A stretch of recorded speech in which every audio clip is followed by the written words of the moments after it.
If you've stumbled on this video because you're feeling lazy and you really want to be more productive, then let me tell you, lazy is the last thing you are. Because someone who is genuinely lazy is sat on their backside. They are not searching for videos on how to be more productive.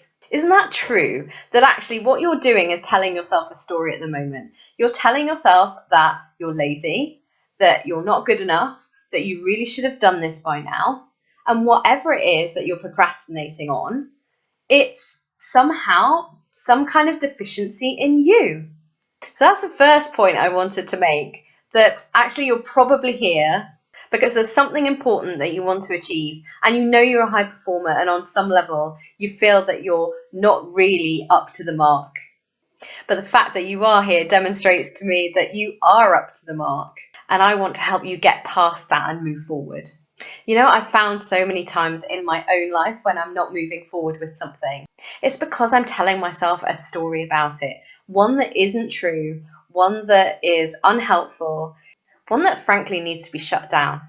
So of course I'm not going to find it easy to do something that I'm telling myself is hard. So that would be the first thing that I would encourage you to do. Is there something that you're thinking, I'm not good enough to do this, or I'm not very good at this? That's such a disempowering thought. I want you to change that story altogether, and I want you to catch yourself when you're thinking those things and challenge them. Say to them, you're not true. That's a load of rubbish.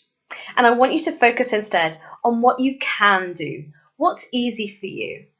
There's always a way of breaking a task down, and there are always things within that task that are easier and harder. And as I say, a lot of this is perception as well. But I know that's going to give you a little bit of forward momentum. And sometimes that's all it takes, is just the momentum to get past that first hurdle. Because once you're onto something, once you're working on something and you realize it actually doesn't take as much time as you'd made it out to take, or it isn't as hard as you expected it to be. Sometimes just that little push at the beginning is all that you need to get through to completing that task. Sometimes, though, that's not the case.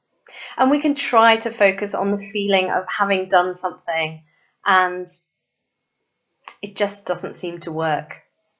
And we find ourselves regularly back in the same place of feeling like I really would have to force myself to do this thing. Sometimes it's really hard to be honest with ourselves that we're doing something we just don't want to do.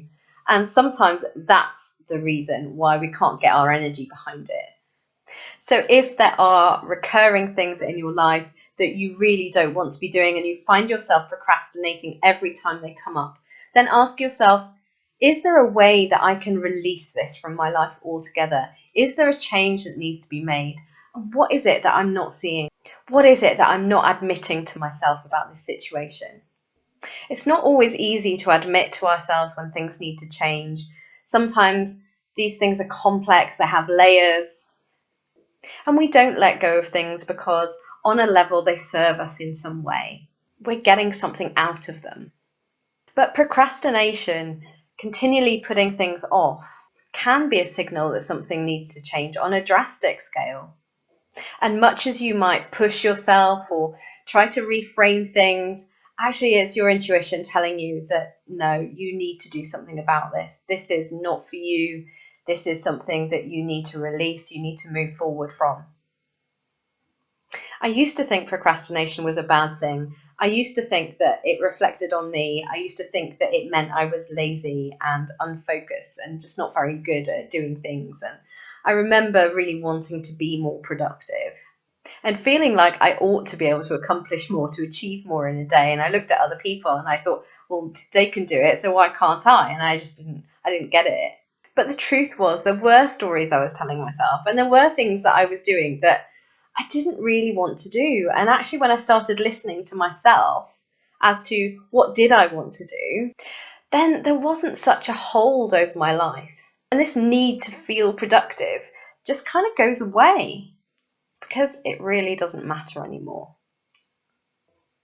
So see this as information. Don't see this as something that you've got to overcome, something that you've got to force. Because it is something that shifts naturally when we start looking under the surface and asking ourselves, what are the stories that we're telling ourselves at the moment? What's really going on underneath the surface? So I would say that really is the key when it comes to procrastination and understanding it, not overcoming it. So before we finish, I just wanted to give you a journaling prompt that you can use if you're struggling with procrastination to really get under the skin of what's going on. So I want you to take out a notebook and pen, and I want you to write this down. Why do I want to get this thing done that I'm procrastinating on? That's question number 1. And question number 2, why do I not want to get done this thing that I'm procrastinating on? So there are 2 things I'd like you to look at because I think they're going to give you some amazing insight into your situation. So I'll leave that with you, and I will see you in the next video.